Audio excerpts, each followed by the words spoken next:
យើងមិនមែនជាចវាយរបស់ប្រជាជនទេយើងគឺជាខ្ញុំបម្រើដ៏ស្មោះត្រង់បំផុតរបស់ប្រជាជនចំណុចនេះទៅជាចំណុចដែលអ្នកទាំងអស់គ្នាអាចคล้ายទៅជានឹងคล้ายទៅជាមន្ត្រីដែលល្អដែលប្រជាជនផ្ដល់នៅជំនឿទុកចិត្តបើមិនដូច្នោះទេពួកអ្នកនឹងคล้ายនឹងប្រែធៀបទៅជាមន្ត្រីដ៏អាក្រក់ដែលប្រជាជនស្អប់ខ្ពើមរឿងនេះគឺជារឿងដែលត្រូវមានការប្រុងប្រយ័ត្នខ្លាំងណាស់អេរិយាបថរបស់មន្ត្រីមិនត្រូវពើងទ្រូងទេ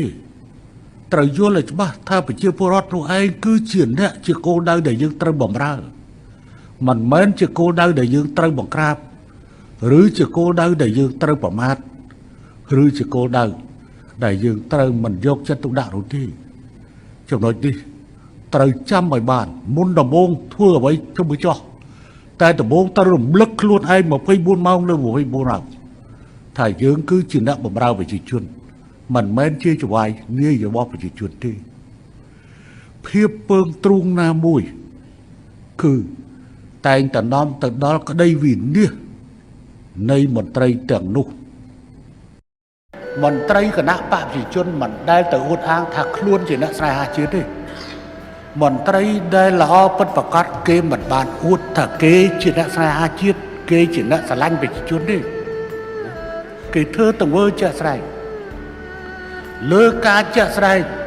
មន្ត្រីគណៈបកប្រជាជនមិនដែលទៅអួតអាងថាខ្លួនជាអ្នកស្នេហាជាតិទេក៏ប៉ុន្តែទីចុងបំផុតខ្លួនគឺជាអ្នកការពារជាតិការពារប្រជាជនខំស្មៅរស់នៅជាមួយប្រជាជនតាំងពីបបាក់វេទនីខុសជាមួយនឹងគណៈបកដទៃដែលតាំងខ្លួនជាអ្នកស្នេហាជាតិជាអ្នកស្នេហាស្រឡាញ់គ្រប់យ៉ាងទាំងអស់ស្រឡាញ់គ្រប់យ៉ាង